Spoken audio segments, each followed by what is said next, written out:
Bricks 2025 సదస్సు వచ్చేసి మనకి బ్రెజిల్లో జరిగింది. బ్రిక్స్లో 10 కంట్రీస్ ఉన్నాయి ప్రజెంట్. అవి Brazil, Russia, India, China, South Africa and Saudi Arabia, Egypt, Ethiopia, Iran and UAE ఉన్నాయి. అదేవిధంగా చూసుకుంటే మనకి నెక్స్ట్ ఈ ఇయర్ థీమ్ వచ్చి strengthening global south cooperation for a more inclusive and sustainable governance.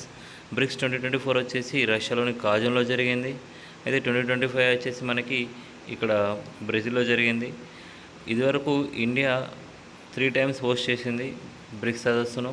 అది 2012, 2016, 2021లో అండ్ 2026లో కూడా ఇండియా హోస్ట్ చేయనుంది ఈ బ్రిక్స్ సదస్సును.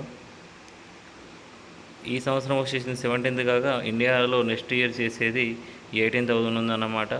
ఈ బ్రిక్స్ సమ్మిట్ ఫస్ట్ వచ్చేసి 2009లో రష్యాలో జరిగింది. ఆ తర్వాత సెకండ్ వచ్చేసి బ్రెజిల్లో జరిగింది. సో ఈ ఇయర్ జరిగింది 17th బ్రెజిల్లో జరిగింది. నెక్స్ట్ ఇయర్ 2026లో ఈ సమ్మిట్ని ఇండియా హోస్ట్ చేయనుంది.